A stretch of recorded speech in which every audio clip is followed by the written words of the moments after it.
So, Joe, we talk a lot with our producers about the importance of soil testing, and we emphasize that with them constantly. But there's some other tests that they might want to consider as well, such as a water test.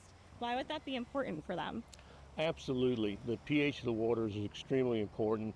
The amount of salt that's in the water, the sodium, can be a very important thing. Um, in the different minerals, many minerals can cause plugging up of irrigation system, piping systems, and whatnot, along coupled with the pH. So, when on livestock watering, for instance, depending on what the livestock is, but if it's got too much salt in it, that can cause some diarrhea problems, and then can actually cause dehydration and death. Absolutely. So, you would recommend doing a water test for both our livestock producers as well as those who are growing fruits and vegetables. It would be important for everyone. Absolutely, absolutely. And here in Brevard County in particular, salinity is a big problem in a lot of areas. Absolutely. That saltwater The intrusion. saltwater intrusion. Absolutely. So, if somebody were wanting to take a water test, how would they go about that if they were testing their irrigation lines? Sure. Well, the first thing you do is find a spigot that you want to test the water from, and then you want to turn it on and let it run for several minutes before you take a sample. Why would you do that? That seems like a waste of water. It also gets the sediment out of the system. Oh, that makes sense. Yeah.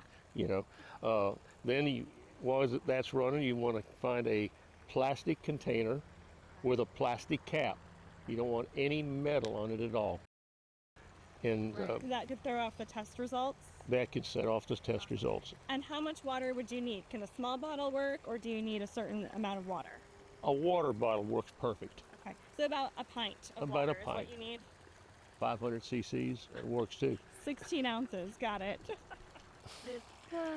All right, so once the water is run for 3 to 5 minutes, you can take your plastic container, put some water in it, rinse it out. I prefer rinsing it 2 or 3 times just to make sure that you got the bottle clean. That makes sure there's nothing in there that could contaminate your results, I guess. Exactly. Okay. And then come in and take a full stream of the water. The bottle's be full. And I like to fill it as close to the top as possible. That keeps any interaction with the air down. I've heard that's important too, filling it up all the way to the top. And you also want to make sure that there's no soaps or other detergents in that bottle, because that could mess up your results Absolutely. also. Absolutely. And that's why one of the reasons you rinse it 2 or 3 times before you use it. Okay. Even if it's a distilled water bottle or a water bottle that you get, for drinking water. Sure. You want to wash it out. So then you take this sample, and of course you would label it with place, time, who took the sample, and in some instances the temperature at which that you took the water at. Great. And then you would send that off along with your test form to our soil and water lab up in Gainesville. Is that correct? That is correct. Now, the important thing to want to note here is this does not give you a bacteriological analysis of Right. water. So if you had bacterial contamination, say fecal contamination or something like that, that's not what we're testing for there. Sure. For that, you would need to go to an independent lab, private lab, or to the health department and have it Okay. tested. And your extension agent in your county could give you recommendations on where to send that if you needed a test like that. Absolutely. Great. Absolutely. Okay.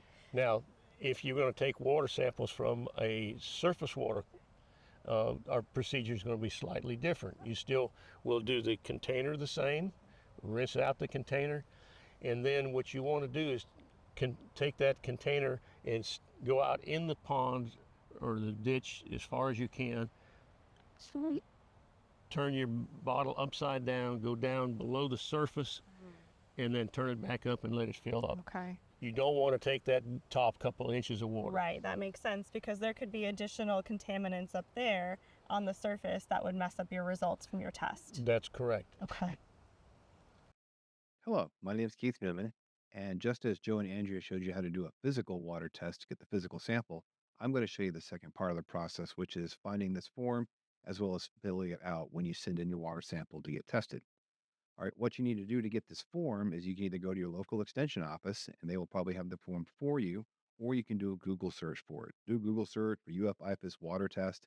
Should lead you to a PDF that you can print out and you'll get hold of this form. This form has a front and back. So here's what the front looks like. And then right here is what the back looks like.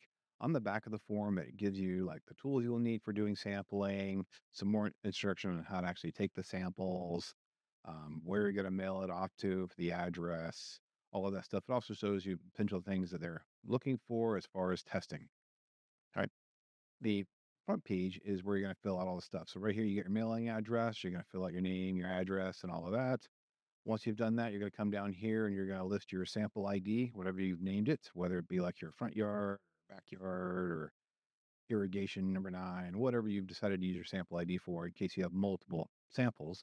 But you fill that out, where it's at, where the source came from, what it's going to be used for. But once you fill this part out, it'll show you how much the cost is. All right. And for every sample you do, once you've totaled it all up, you can then do check, money order, or cash. You'll take this form filled out. You're going to take your sample, you get a little brown box, mail it all together. And again, they also have the address right up here for you to test as well. All right. So once you've sent this off, about 5 to 10 days is when you'll be getting an email that'll have your result on it. If you have any questions about the results, you can contact your local extension agents and they'll be happy to go over that with you and tell you the ins and outs of what you found. So, other than that, good luck and test your water.